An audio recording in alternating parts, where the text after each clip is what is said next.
Hello, good morning, everyone. My name is Ann Fankner. Welcome to our webinar about the Capitol East Annex Project. I just want to wait a few more minutes and let folks jump on the line here. We have over 100 people that have expressed interest in this webinar today, and just over half of the folks have stepped in the door. So let's give everyone a few more minutes to sit down and get settled, and then we'll begin momentarily.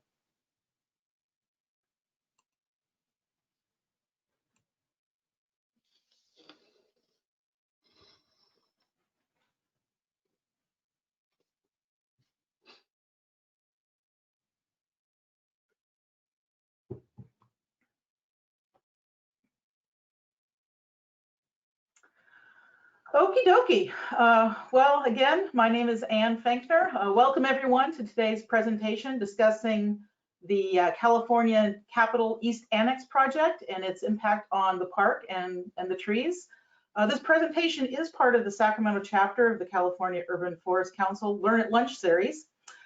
Prior to COVID, we offered 1.5-hour presentations about the urban forest and its benefits specific to the Sacramento region.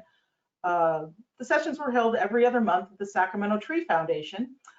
So this is our first presentation online. We'll be sending out a survey later in September to seek your input on how it went and a survey of your interest for future speakers and topics that you're interested in. So today's presentation is being recorded and will be shared. And our hope is that the information presented today will inspire you to take action, including engaging others to take action. So to be perfectly transparent here, we are looking to create a movement. There are handouts available for you to download, review, and share. A bit of housekeeping here. I just want to let you know that everyone's mic is currently muted. However, questions and comments are encouraged. So please write your comments in the chat section and I will read them at the end of the presentation. So at this time, I would like to introduce Paula Peper. Paula is a retired research ecologist for the U.S. Forest Service. In this role, she and her fellow researchers established the science of quantifying the benefits and values of urban trees. Their work is the foundation for urban forest resource analysis around the world. Paula is an award-winning author, cultural historian, and ecologist. She has served on the Historic State Capitol Commission, and she is considered one of the top historians on Sacramento's trees. Welcome, Paula Peper. Thank you very much, Ann, and I really appreciate the council sponsoring this. It's a great opportunity for us. Thank you. Our pleasure. Thank you. So I'm ready to present when you are. I think you have control of the reins, so to speak. Okay, you're getting rid of the webcams? I will do that. There we go.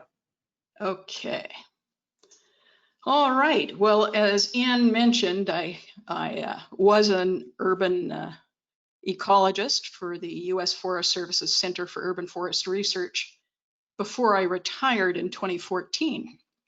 And my work involved measuring and assessing trees in cities across the United States to develop the tree growth equations required to run the iTree suite of tools.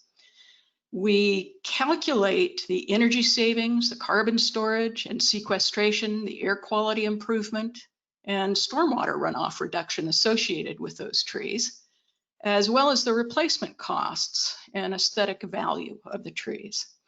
I'll get into those details shortly, but here's an image, your first image, taken from the Recirculated Draft Environmental Impact Report on the construction planned for the Capitol and grounds. It is to be completed by 2025, sorry. Because of minimal media coverage and the lack of transparency from our legislature, the majority of you have probably never seen this document, nor the first draft environmental impact report. And there were legislated reasons for that, which I will get into in this presentation. I wanted to show this first to give you context for the talk. This is not the entire park, only the blocks surrounding the Capitol. From 12th Street here on out to 15th is also park, but these are the 4 blocks involved. This is the new annex, which the old one will be demolished, and this new one built with a super basement. Supposedly that will allow for the alignment of the floors between the East Annex and the restored Capitol. Of more concern are the new underground facilities. This is a parking lot for up to 200 cars underground. And this is a new underground visitor center that's almost an acre in size. Both potentially impact many trees, and both are to be deeply excavated to 30 feet. And our local Nisinon and Miwok communities know that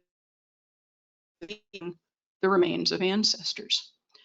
That's the context. So on with the program.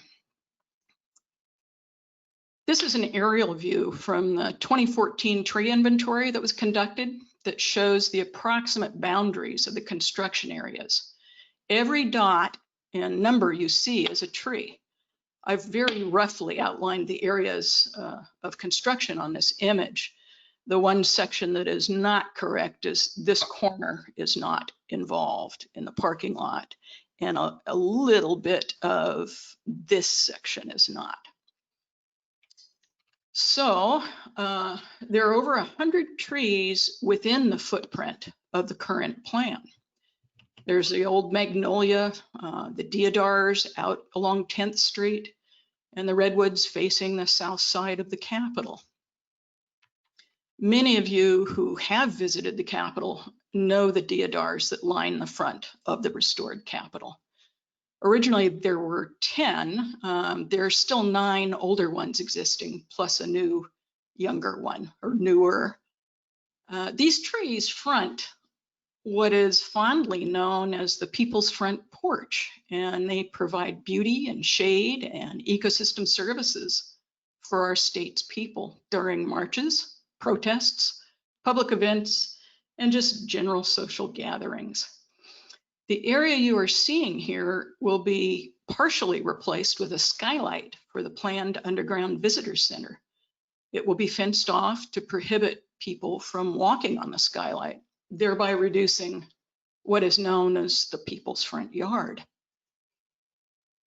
It's a pretty majestic line of trees if you've not seen it, and it's left from the beginnings of the state capitol, and 2 of 4 of which will be endangered by the development of the visitor center.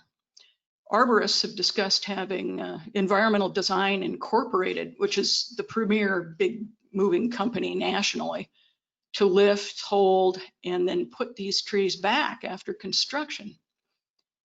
Other certified arborists I've spoken with deeply question that plan because the streets are so huge, they're top heavy, with roots intertwined with additional surrounding trees. And they question whether they can be replanted safely, given that they'll be surrounded by 3 concrete walls of the underground visitor center, which leaves no room for new root growth. They asked me how they would be supported structurally while they're trying to grow new roots, and I don't know. So other trees affected are this bunya that was planted in 1882. It's over 140 feet tall and within the footprint of the parking garage. These tulips represent later plantings in the park, both within the footprint of the underground parking structure, as shown on the early map that I showed you. And one of our oldest incense cedars was planted in the 1880s. It was pruned incorrectly decades ago, but still thrives. And it's listed as an international monumental tree.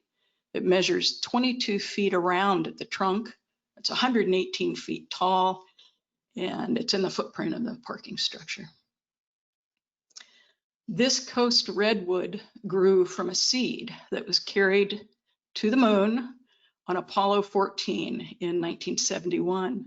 It's one of 10 surviving redwood moon trees in the United States. It's scheduled to be removed with the annex construction. The hope apparently is to take some cuttings so that a second generation moon tree can be grown to replace this. But that'll take another 50 years to get to the size of this tree. The Omnibus memorial tree is also in that same section and looks very similar, except it's even larger than the moon tree. These 4 coast redwoods are on the south side of the East Annex, and they're part of a series of 6 planted, 2 of which are memorial trees. They're in the footprint of the parking structure. This cockspur coral tree is the largest in California and also listed as an international monumental tree, measuring 14 feet around the trunk. It's also in the parking structure footprint. There's a huge old southern magnolia to be affected by the annex construction. This is a Guadalupe Island cypress affected by the parking structure. Many of the older trees do not have a known history of being successfully lifted and transplanted elsewhere. Conifers like this one are unusual, and they've rarely been lifted and replanted. Will all the trees be removed? How many will be removed? We, the public, do not know. Assemblymember Ken Cooley is the chair of the Joint Rules Committee, and we've been told repeatedly by numerous legislators and staff members that this project is really his baby. Everything goes through him. But the environmental reports have told us is that from 20 to 30 trees will be permanently removed. Again, which trees? Another report said that 65 trees would be removed. Which trees? And which will be, just moved and replanted, and where? Huge old trees, even if they can be moved successfully, cannot be placed on top of an underground facility because of the weight restrictions. So let me give you a little bit of the history about our Capitol and the park. I'll actually start prior to European history in the United States. Our Capitol grounds were originally home to the Nisenan Indians, some descendants of whom, through incredible perseverance, are still with us today. The Indian populations west in San Francisco and south had already been decimated by the mission system established by the Spanish. But in 1832, John Works led his Hudson Bay Company fur traders through the Sacramento Valley. His men carried malaria and other diseases, and within a year, entire Indian towns that were suddenly uninhabited. By 1833, 75%, 20,000 Indians had died. Where our Capitol today is, had first been a large Nisenan village. The Act for the Government and Protection of Indians was then passed by our very first state legislature in 1850. And it actually legalized enslaving and also killing the Indians, anything but protection. Sunday hunts were organized here in Sacramento to bring back any part of an Indian for a $5 reward. It was also funded by the legislature. Federal legislation continued to decimate the Indian population long after that date. But the amazing perseverance of the tribes remaining here today is incredible. And their issues with the Capitol construction should be heard, met, and honored at our state capitol. They expect the remains of ancestors will be found. The Capitol itself was built between 1861 and 1874. It was outgrown by the 1920s, So the State Library and Courts buildings, which are west of 10th Street, were constructed. And 70 years after the Capitol was completed, it was again too small. So the famed architect Alfred Eichler was called in to design the East Annex, which was completed in 1952. From 1975 to 1981, the original Capitol was restored. So today we refer to it, or I'll refer to it as the restored Capitol. 70 years after the annex was completed, it seems it's again too small for legislators and their burgeoning staff. And years of benign neglect have led the legislature to want to tear it all down and build a newer, better building. This is something that many of us question, because a Capitol eventually will again become too small. And then will even more of the Arboretum, a centerpiece to our city and state, be reduced? One possibly good thing I think that we've learned with COVID-19 is that state workers can work effectively from home. And there are 8 other states where the legislature is not housed in their historic state capitals. One of the most important aspects of our Capitol is the landscape, the beautiful big trees. This park was planned from the beginning to be a showplace, featuring trees from around the world. And these trees have also suffered, and apparently will suffer, from alternating waves of care versus neglect. They have suffered neglect from our legislature for years, given there is still no park management plan and no tree management plan. So let's just take a quick look at some of the history behind the Arboretum itself. This was very well planned from the outset to be a world-class arboretum, one of a kind, thanks to the remarkable Mediterranean climate we have here in California. The first trees were planted in 1862, but by 1878, papers were publishing this article that showed the plan for the entire park and actually listed every single species that had been or would be planted. And here you can see the original terraces that were around the park. And in the extended part of the park was the state agricultural building and a horse race track. You can see a few vestiges of that still today. But back then, the state fair was held here annually. By 1913, lauded the park. This article is from the San Francisco Call, later the Chronicle Examiner, stating that there is a tree from every nation on earth. But similar articles appeared in Eastern newspapers about our park, including the New York Times.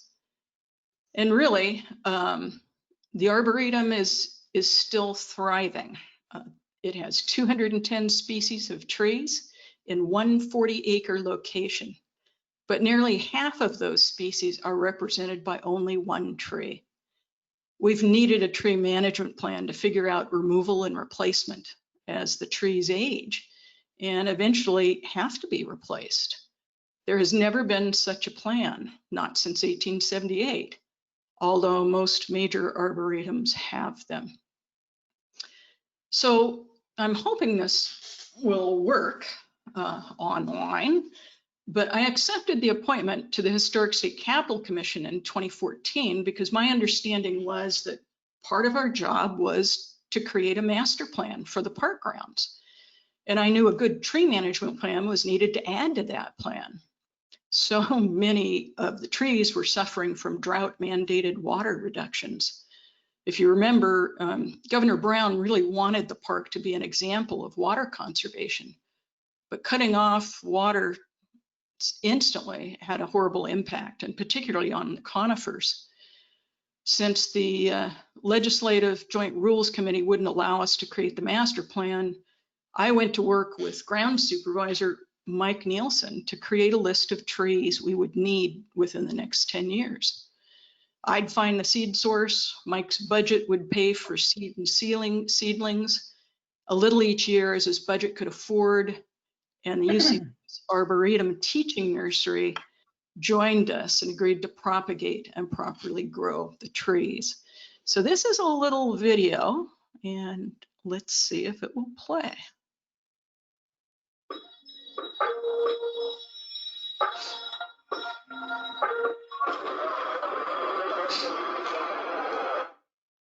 The trees at Capitol Park continue to age. It's important to make sure that we do everything we can to ensure that this arboretum continues for future generations to be able to enjoy. With the drought, we lost almost 10% of the forest here, the trees in Capitol Park. And that was a huge concern because this has been an arboretum, a botanic garden established originally in 1875. And then the park itself started being planted out in 1878. There are 210 unique species of trees in this park. 97 of those only have one specimen, which is true of most arboretums.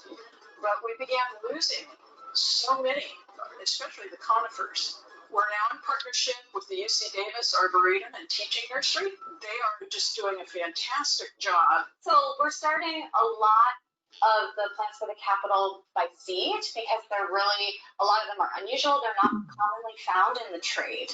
And so we have to start them from seed because they're not easily accessible. That's why we've got so many that are at little tiny stages. It'll take years for them to get to the point where we can plant them out.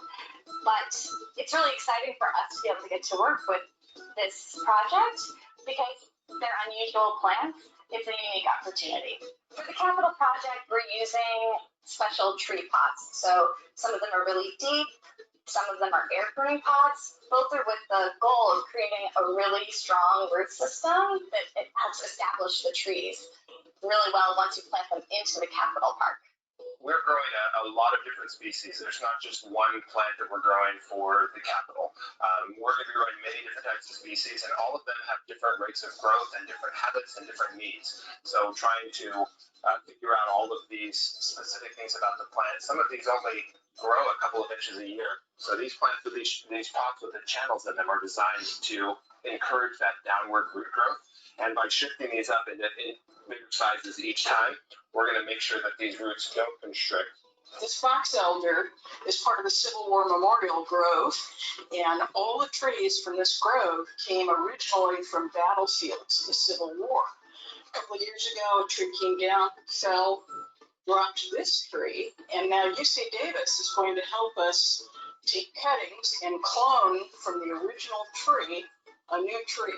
With cuttings, what I'm going to do is I'm going to take the side branches and the main branches of this tree, and I'm going to try to induce the roots to come out of the bottom of this versus growing leaves. I'm going to try to make it grow roots. The UC Davis Arboretum and Teaching Nursery will hold them for us until they're ready to plant.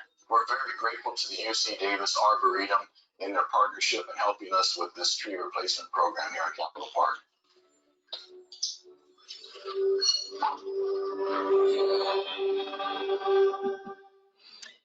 So you can see some of the species right there that we are growing, and we've made some progress, but the project is really limited by the lack of funding to DGS Capitol Park grounds for much of any new tree seedling purchases. Mike Nielsen and Valletta Campbell with DGS do the best they can with the budget they're given, but neither the Joint Rules Committee nor the legislature have taken a deep interest in perpetuating the park as the arboretum it was created to be. So another effort that I made in working on the Historic State Capitol Commission was to create a presentation on the ecosystem services and the challenges facing the park's trees today in hopes of creating a tree management plan. The commission voted to support the plan, but Chairman Cooley of Joint Rules said we'd have to wait until all construction was completed in 2025. Today's presentation is solely on the ecosystem services provided by the trees that may be affected by that construction. Again, the presentation is based entirely on the only public information available, the draft environmental and recirculated draft environmental reports. This is the tree inventory map, a rough of it, and these are the 4 zones of the inventory that will be affected within the construction area. So what ecosystem services do these trees provide? And what are the ecosystem services that I measured? First, trees save energy in various ways, from direct shading of buildings to cooling the air through transpiration, thereby reducing temperatures, shading paved surfaces, reducing wind speed. We use air conditioning less due to these cooling effects, which reduce the ambient air temperature. And as a result, less power is drawn, and energy savings reduces power plant emissions, thereby improving air quality. Energy use includes here both gas and electricity. And the greatest loss in benefits, as this shows, will be associated with 2 southeast and 2 southwest of the park, where the underground parking lot is planned, and also the southern half of the visitors center. So the trees save 18.4 megawatt hours of electricity every year, enough to power for 24 hours, 252 homes. They reduce natural gas consumption by a very small amount of 99 therms. Trees absorb gaseous pollutants through their leaves, and they filter small particles out of the air, which has been pretty helpful with the fires lately. And they convert the pollutants to produce oxygen and volatile organic compounds. They also shade paved surfaces, as well as parked cars along the streets surrounding the park, and thereby reduce evaporative hydrocarbon emissions and the formation of ozone. These trees, among those, the items that we studied, they include oxygen, nitrogen dioxide, sulfur dioxide, and the avoided particulate matter. Plants also produce, as I mentioned before, biogenic volatile compound emissions, which contribute to global warming. These trees improve air quality by removing 198 pounds of air pollutants every year. Carbon storage is pretty interesting. Trees capture and store carbon dioxide in their wood and leaves as they grow. In fact, if you removed all the leaves from this tree, then dry out all that tree's wood, half of the remaining weight is stored carbon. Of course, when trees die, they decompose and release carbon dioxide, unless you do as Assemblymember Cooley did and arrange for the wood to be salvaged from recently fallen Civil War memorial trees and turned into usable items like furniture. Then it remains stored. Tree care activities also release carbon dioxide. The trees in this study, as you can see on the left, have stored nearly 610,000 pounds of carbon in their wood. If these trees are lost, so is the carbon they've stored. And they capture every year 33,800 pounds of atmospheric carbon dioxide, reducing the amount of CO2 that goes into the atmosphere. Has a clear impact on global warming in our community. And large trees that are lost or removed and replaced, we think they'll be replaced with younger trees of species not known to the public yet, but they will take decades to come close to replacing what has been lost through construction. Trees also reduce runoff volume, the peak flow and flow duration that go into our gutters and into the rivers eventually, but they slow down the flow and promote infiltration and evapotranspiration, also improving the groundwater recharge and reducing the incidence of combined sewer overflow. By doing these things, they provide water quality improvements and reduced treatment costs at the plants. The trees in this study intercept over 168,000 gallons of rainfall every year, thereby avoiding runoff while recharging groundwater levels. That's equal to about 2,000 bathtubfuls of water every year. Now, with aesthetics, there was really no legitimate way for me to study this because we use property values of homes, and of course this isn't a home, and there was no way to date for us to assess the historic value of the trees, the shade value, the health benefits, or the overall benefits with the heat island to the surrounding island area. So in summary, the trees and the construction footprint save 18.4 megawatt hours of electricity, 99 therms of natural gas, over almost 34,000 pounds of carbon dioxide, almost 200 pounds of air pollutants, and permanently store 610,000 pounds of carbon in their wood.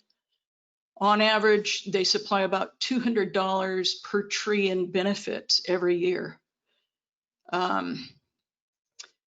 That's probably close to $22,000 in the ecosystem services that I've described.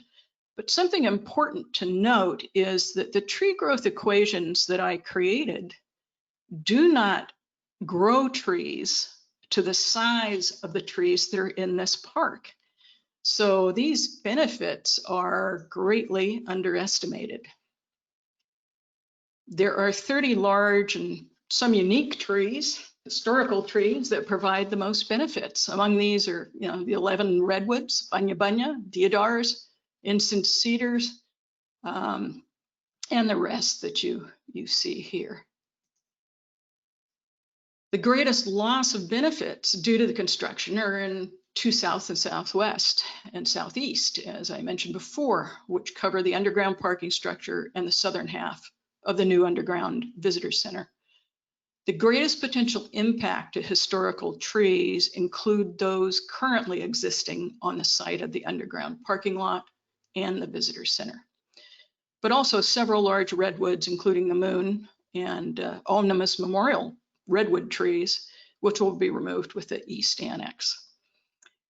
We, the public using the park, need to know the landscape plans for each phase of park construction.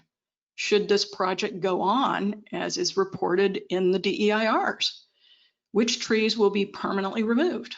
Which lifted and held to be transplanted later, and where? What new species of trees are going to go in? What is the estimated survival rate of those transplanted trees?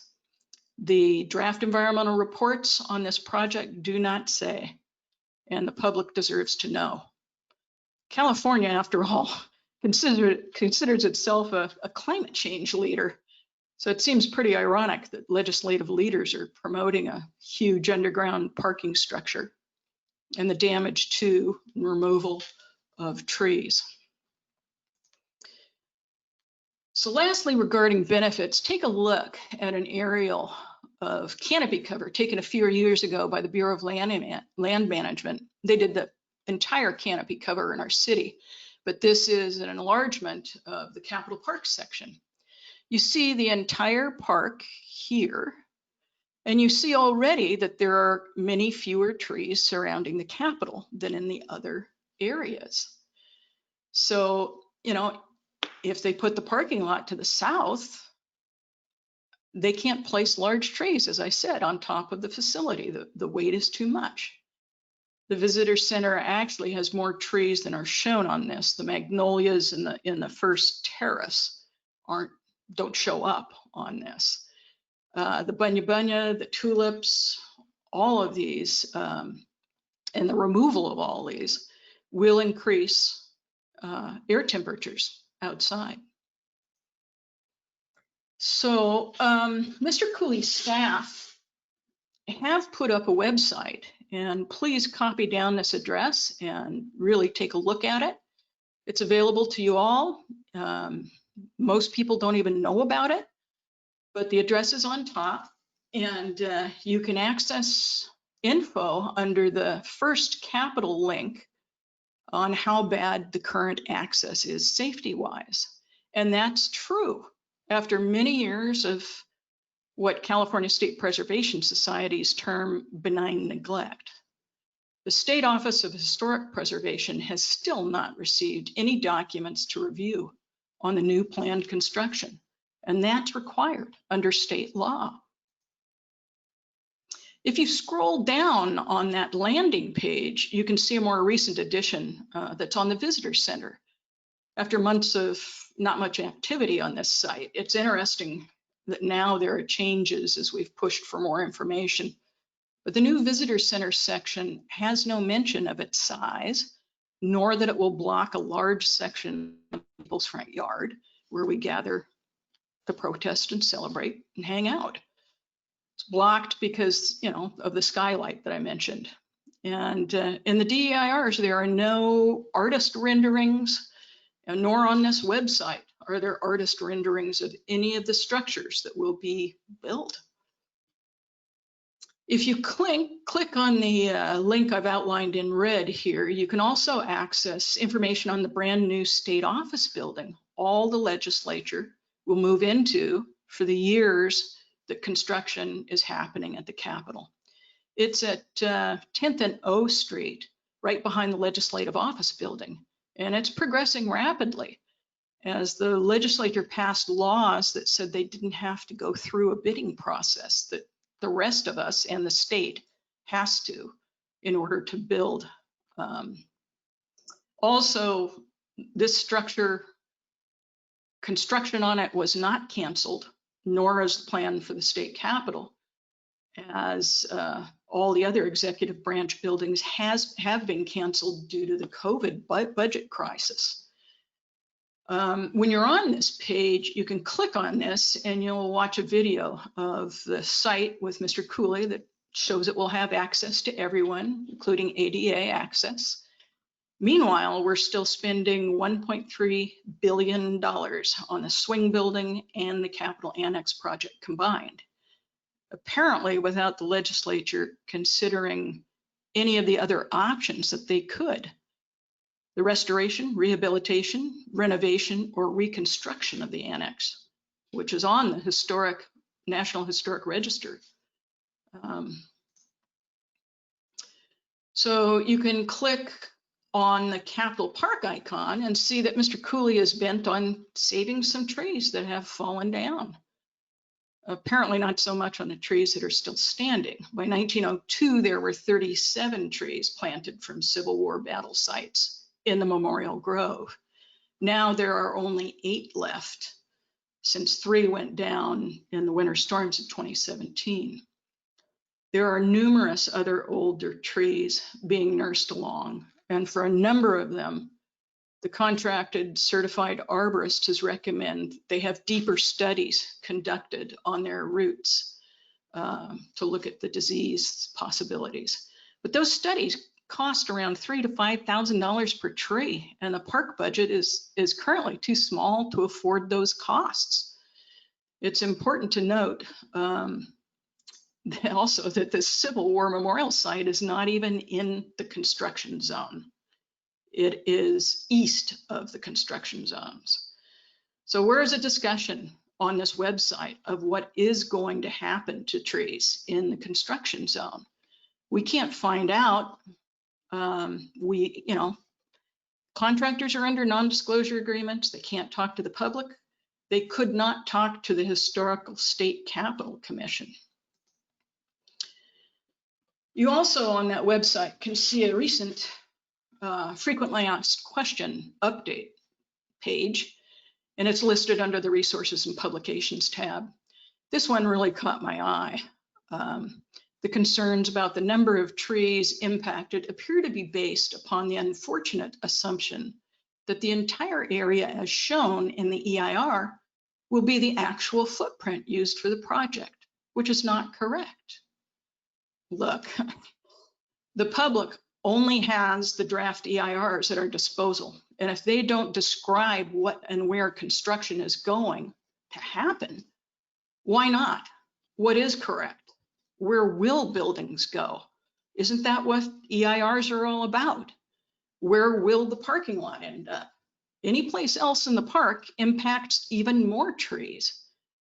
It's really time to provide the public with the entire picture before a single shovel hits the ground, and give us the costs and who and how we are going to pay for them now with COVID and fires wreaking havoc with our state budget, not to mention our personal budgets. So how is this happening? How did this come about? It started well before 2016, the year the first legislation for the project was passed. It had to be planned, but the first any of the public could have any knowledge of it would come really pretty much via the media, but even the media did not or does not know or report the extent of the project. There's been minimal coverage statewide, let alone in the Sacramento region. 4 main pieces of legislation were passed for the project. Senate Bills 836 and 840 and Assembly Bills 1826 and 2667. You can access parts of those bills on Mr. Cooley's website. So what did they allow? These bills authorized and funded the project. They authorized the construction of a no-bid swing building. They authorized the annex, parking structure, and visitor center. But what is interesting to me is Senate Bill 836 states that they may pursue the construction of a state capitol building annex or the restoration, rehabilitation, renovation of the state capitol building annex. So more things that they allowed is they changed the regulations for the final EIRs and the draft EIRs. They reduced the time that the public has for input on these. They also provided California Environmental Quality Act relief, which has ended up greatly reducing the ability of any of us to contest this project in court. It exempted the legislature from contracting regulations that the rest of the state has to go through. They don't have to get bids. And it insulated the project from future budget uncertainty.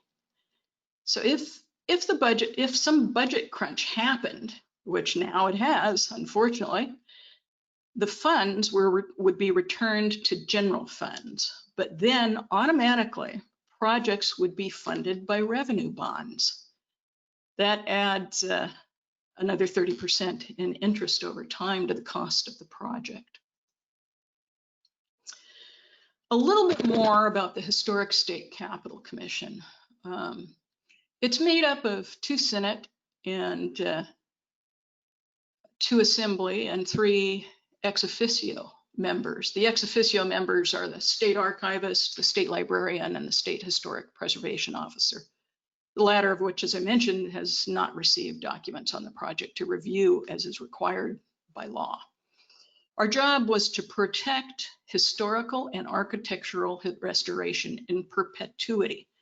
In 2012, we were also statutorily obligated to take care of the park and create a park management plan. But as this project went on, many of us have resigned. One actually resigned almost 2 years ago, hasn't been filled by the legislature. Another member left. She had to move to another state in 2020, April 2020, and that hasn't been filled. But March 16th and March 17th, I resigned, followed by the chair.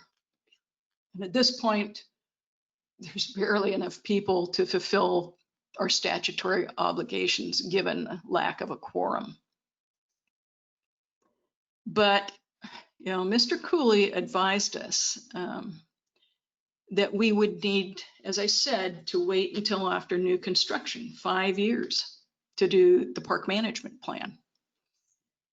We requested lots of documents and they were denied by the Joint Rules Committee, of which he is the chair. Anybody who came to speak to us either said they didn't know anything or they were under non-disclosure agreements. And our meetings with Mr. Cooley produced no more solid information. So in frustration, Dick and I decided we actually might be able to do more if we resigned from the commission and could actually start letting the public know about the secrecy surrounding this project. So we have, with a large coalition now, created public accountability for our capital. The email address is there. It's essentially pacannexproject@gmail.com. And you can reach us at that. We've recently submitted more Freedom of Information requests for documents regarding the analysis of preservation versus demolition, if it was done, and also the massive rebuilding, and these are required. We've requested public documents on which the vote to demolish the annex was based versus renovating it and rehabbing it, and also documents on the spatial needs analysis. We really want us, the public paying for this project, to be able to view everything and voice our opinions. We have spent months speaking to legislative members and staff and working to alert the public. Please contact this email address if you would like more information. Some of our coalition members include the Environmental Council of Sacramento, ECOS, the Sacramento Tree Foundation, Save Our Heritage Organization, California Historical Society, East Sacramento Preservation, Sacramento Valley Urban Forest Council, who's bringing this to you today, the California Preservation Foundation, California Garden and Landscape History Society, Sierra Club of Sacramento, Trees for Sacramento, and we have over 3,000 or close to 3,000 petition signers at this point to pause the project. Today, we're facing so many more issues than we did a year ago. We really think it should be paused and then rethought with plenty of public input, because it's our capital, not the legislators, not the governors, but ours. And it's our money that will pay for construction. The annex is unsafe after years of benign neglect. The swing building will be finished in 2021, so move to it. And then analyze your real needs, given today's remote learning and working. Preserve, rehabilitate, and renovate the East Annex. The DEIRs state that damage will be done to the old restored Capitol while constructing the new annex, but it can be repaired. Well, why can't the annex be repaired? Mr. Cooley says that moving to the swing building doesn't work because only the annex project allows us to maintain the, quote, character of our government, end quote. I'm not even sure what character of government means, except to exemplify a demolish, destroy, and rebuild anew mentality. There is already a tunnel between the legislative office building and the Capitol. Why not build at a much lower cost a tunnel from the swing building that connects to that and takes them into the Capitol? We also really want the legislature to follow the statutory guidelines that require a full analysis of all options regarding the project. Create the park management plan now that includes a complete tree management plan with sub-plans for replacing lost trees, incorporating International Society of Arboriculture certified pruning and maintenance practices, sources for new trees, and American Standards, Institute of Standards guidelines for protecting trees during construction. But mostly, let's have full public disclosure now on exactly what and where construction is to happen, and give the public adequate notice for input. This is our capital, as I said, not the legislators.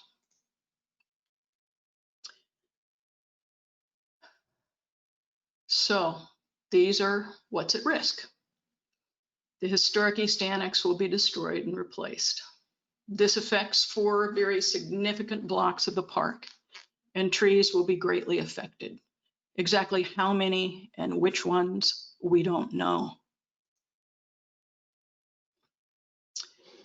We're facing a lot of rough years ahead. We're already $54 billion in the hole in this state, and we have huge issues.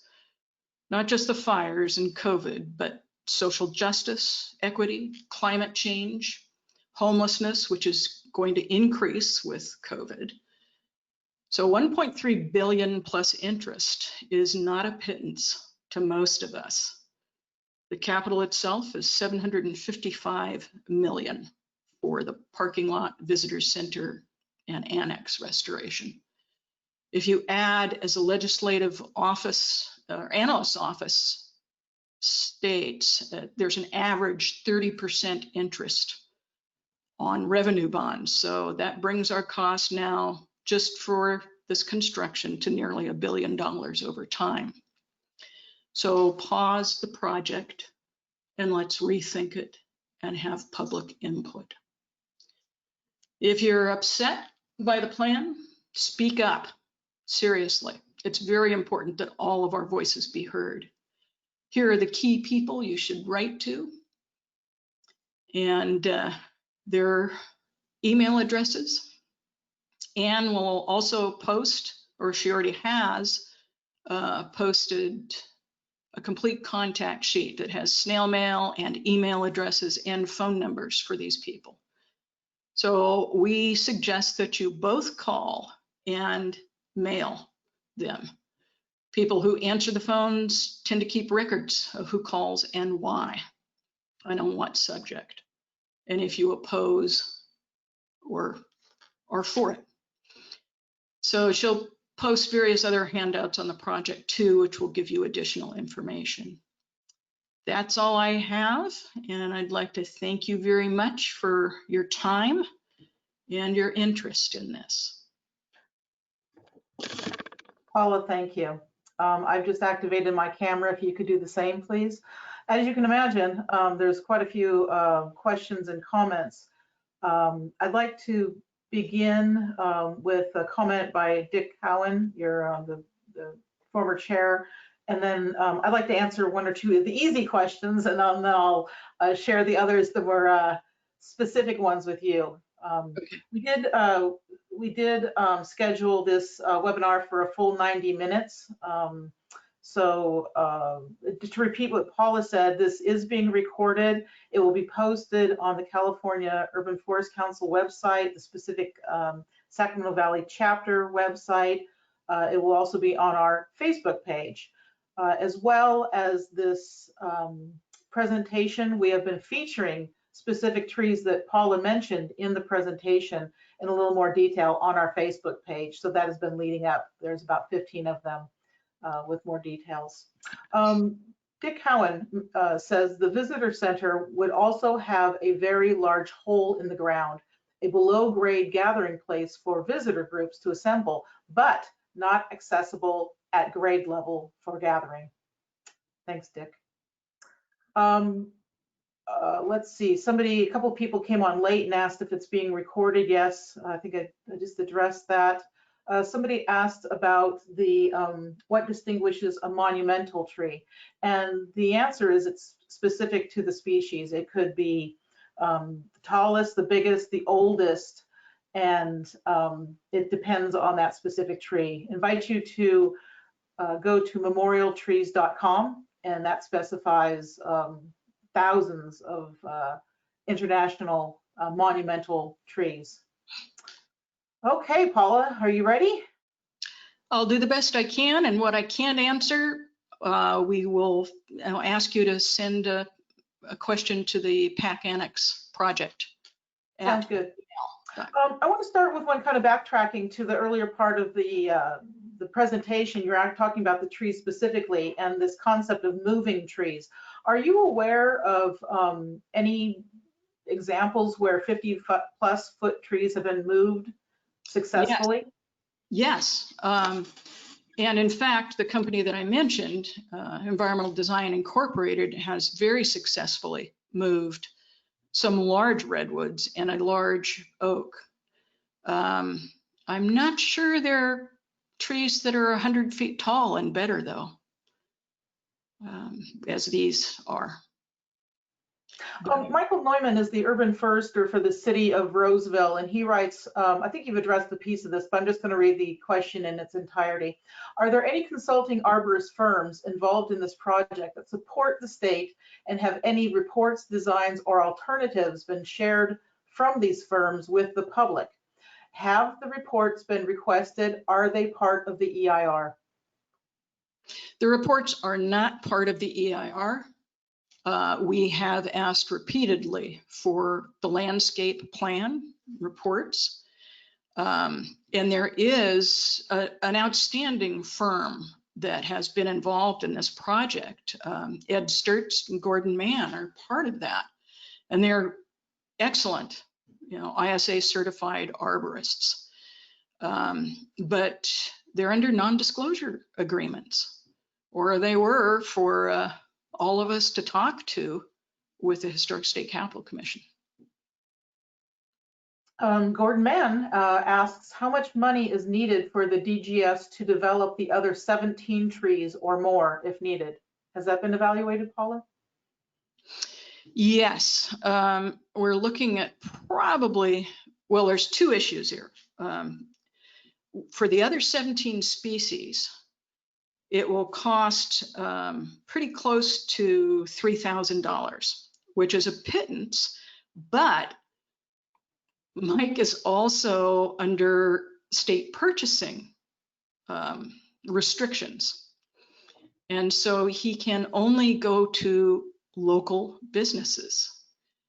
And so we've had to work to find local businesses that would order the seed for us, or order, seedlings or the trees for us. And some of which seed that has come from the Boston Arboretum and other places I just paid for myself because it was not that much. Does that answer the question enough? If not, I'll ask the person who asked it to reformulate the question a little bit. Okay. It seems like it would make sense to have a plan for all the trees in the capital area. Is there any requirement for a tree plan for the larger area? No. It's on requirement, right? No, but there is a requirement for the master plan for Capitol Park. And part of that, the Historic State Capitol Commission agreed would be a tree management plan. And that was voted and passed on by the park. And Mr. Cooley actually agreed to that, but in 5 years. Gordon Mann actually listed another question that's a follow-up to the question about propagation. He's asking, what if someone else funds that effort beside the state? Would that help in any way? And what might that constitute? I think that would be welcomed, but we'd have to talk to Mike Nielsen and Valletta Campbell and figure out how that can be done. Also, Gordon, you gave some good ideas about where this could be posted. For everyone, again, our intention here is to spread the net wide. So any resources, any groups that you belong to, we welcome the opportunity to share this information. And I apologize for speaking so quickly earlier. This presentation is being recorded.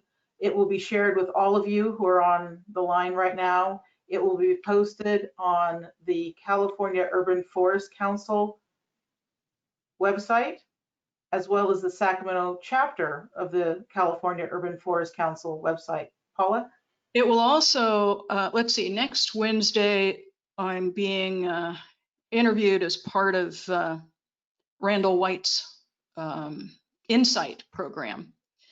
And they have said that they will post the entire presentation on their Capitol Radio website as well. Right, Capitol Public Radio. Yep. Exactly. Do you happen to know the time of that, Paula? Yep. You froze. Oh, sorry. Do you know the time of that presentation next Wednesday? I'm scheduled to begin roughly at 9:06. The program starts at 9, but of course it'll be bumped if there's some huge big news that they have to cover. Oh, that's so 2020 of you. Yes, every day, every day. Let's see, Jennifer Garland says, can donations be accepted to do the additional analysis on the special trees and to fund a master and management plan? Plus, it seems ill-conceived to do a plan after the construction. What is the reason behind that? You know, we don't know. I mean, we explained to Mr. Cooley and some of his staff members who attended our meetings that these plans could actually help them expedite the entire process. It would not block the process. And we've been trying to create this tree management plan since 2014. And the overall park management plan. So, yeah, there was another part to that question, was there? I don't know, Jen. I think she answered your question, but I'm gonna actually move on here. Elizabeth Lanham is an urban forester in the Bay Area, and she would like to offer a suggestion. She says email is the least effective. Mail or call so you don't get filtered out. Thank you for that insight, Elizabeth. She's been rather involved in public advocacy, so I appreciate your insight. That's great. Yeah. Let's see. Oh, this is right up your this is right in your wheelhouse, Paula. If the project moves forward and construction begins, what will happen to the artifacts and remains of the Native Indians that are unearthed? You know, I can't actually answer all of that. We have heard that the tribes have asked for a site on the Capitol grounds that where anything that is found will be reburied. And the site will not be marked necessarily unless they choose to do it. You know, they'll probably run into more remains when they go to excavate for the East Annex, going deep with that. But, you know, the village was at the front of the Capitol, under the old Capitol probably, and around the parking lot. You know, they're very concerned about all those areas.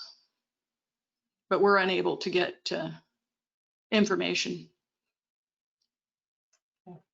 A couple of people have been asking, you know, what can I do? You know, do you want to talk a little bit about the handouts that are available and how people can use the handouts? Yes, I've been sending multiple handouts to multiple places. So let me take a look. Are we able to look at them, Anne? Yeah, they're. I have them uploaded here. One is the Senate Assembly contacts. Okay. So kind of what you're saying before. Find your legislator. Yeah, and that actually gives all the information, including the snail mail for both the state capitol and state district office for each person. And then there's a bulletin that we've produced called What's Wrong with the Current Plan? And some of what I've talked about today is in that. And there's another document, Arguments for Replanning the Capitol, which has quite a number of rebuttals to things that Mr. Cooley has stated about the project and about what we're trying to do. There's a call to action called What Can We Do? That will give you information on how you can address some of the things. And then there is from September 1st, a copy of the press release from Public Accountability for our Capitol. So hopefully between those 5 items, you'll get enough information. You should get plenty of information, whether you're concerned about the historic East Annex being destroyed, the Eichler building, or the trees. Great, thanks. And the link to the change.org, the petition, that's embedded in one of the documents, I imagine? Yes, it is. Super. Yes. Let's see, I'm going to read another question here. Has the California SHPO promoted the idea that as a significant cultural landscape, a cultural landscape report should be prepared to identify historically significant plant materials and outline a treatment plan that would preserve these historic resources significant at the statewide and potentially nationwide level? Thank you for that, Jan Woolley. She is the California State Park historian, retired. Thank you for your question, Jan. Yeah. As I mentioned, the SHPO officer has not received the plans to comment on them beyond what she received as a member of the Historic State Capitol Commission. But she hasn't received the formal documents to be able to respond. So I'm sure part of what she would be addressing is that. That's all she's got. You know, I mean, she doesn't have the documents. Right, that really speaks to kind of the core of, key piece of your talk, that lack of information, lack of transparency. Non-disclosure. Non-disclosure, yeah, it's really been a problem. This project is moving forward with very little information, and the outcome could be significant. Well, and I have to say, really, the Department of General Services has been really good to us for working on trying to supply as much information as we ask for. But most recently, we've heard that it resides with the Joint Rules Committee, which Ken Cooley is the head of, as do the bids and the contracts ultimately. So if somebody had 20 minutes to give of their time, what one action would you recommend would have the most impact at this point? I would use your computer, write a letter, a formal letter that you can change the heading to Senator Tony Atkins, to Anthony Rendon, to Mr. Cooley, to the governor, and I would mail each of those, snail mail each of them. If you don't have that time, use the email site and call. You can probably do both those things within 20 minutes and contact all these people. Great. Just to clarify about the PAC, is that a 501c3, and is it accepting donations to help spread the word, or even donations for funding or co-funding a management plan? I actually think we would, but it's not a 501c3 program. Okay, so it's just a consortium at this point. Yes, yes. Okay. But please contact Dick Cowan. He's kind of running the our budget end, I think, and he is available at pacannex.com@gmail. or PAC Annex Project at gmail.com. Do you have time for another few questions, Paula? Sure. Okay, great. If we can answer. Marion asked, said that you mentioned that the large trees cannot be planted over the underground structures due to weight. Does the underground building affect the depth of soil above it and limit the types of vegetation that can be planted in that area? Great question. Yeah, and I cannot remember right now how much soil is on top of those, but the weight of the mature trees that we've talked about is too much, and they would not go on top for a couple of reasons. There's rooting issues, but mostly the weight constraints. When I worked with New York City, they were just starting to do all the green roofs that are all over Manhattan, and realized pretty quickly that they had to go with very small trees, you know, Yeah. that never got bigger than 15 feet in height. Yeah, I've noticed that on a lot of green roofs internationally. It's mostly grasses and Yeah. smaller perennials. Stop me if I've already asked this question, but I think it's a fresh one to us. Is there evidence that these projects are related to or influenced by California OES and or Homeland Security oversight, technologies, and safety focuses? Are the NDAs the only evidence of this likelihood? Are the what's the only? Non-disclosures, the only evidence of this likelihood? Yeah, I mean, we don't think that that is happening. Yeah. Homeland Security, we don't think that's happening. Or OES, though, of course, the parking structure can have a second function, which is as a giant bomb shelter, or a place to escape to. But I don't know, I mean, what's going to happen for the 3 years that they have to figure out parking for the swing building? They'll probably get pretty used to whatever system they end up using. Yeah. I have a question, Paula. I know that at the California Capitol, there are tunnels that connect many of the older buildings to the state Capitol. It seems to me like that might be an option by connecting a tunnel to the swing building. That might solve a lot of these problems, Yes. Assumed problems Yeah. around capacity and technology and such.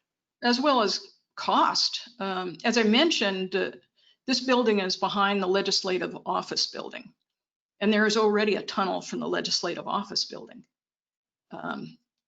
to the state capitol. So they could just connect to that tunnel or build a completely new one. So that would be under the park, or would that impact the park grounds, the tunnel? Well, there's already a tunnel. Okay, I'm sorry, but for connecting that, would that be within, would the connection be within would the logical connection be within the park footprint or off underneath another building? Doesn't know, okay. No, don't know. I think that would have to be examined by engineers. Right. Figure that out. Right. Well, I think we've covered everything, and boy, I sure do appreciate your attention to this and really raising the call of concern about the trees, about the process, about the lack of information, and kind of almost feels like that rolling ball in Raiders of the Lost Ark, and here we are pushing away at it. I think the key here is the more people that are aware of this situation, like you said, it hasn't been out in the public, it hasn't been published. So we're really leaning on everyone who's aware of this to help push it out, share it, talk about it with your friends, your colleagues. Paul and I are happy to be a resource. Certainly the PAC is a great place to refer people to. It's kind of the hub of all information here. Yep. Be very happy to help you on all of this. And I certainly really appreciate all of your time that you've taken to listen to this and your questions, really good questions. Yeah. Let me scoot down to make sure I haven't missed any others. I think we've covered it. I want to thank everyone for their time and attention today. Again, we will be sending out the recording so that you can review and share it with others that care about trees, care about the legislative process, care about transparency in government. Thank you all for your time, and Paula, thank you so much for leading this effort. And we look forward to hearing you on the radio next week on the 9th on Capitol Public Radio. Thank you, everyone. So much. And take care in this COVID climate. Bye now. Bye-bye.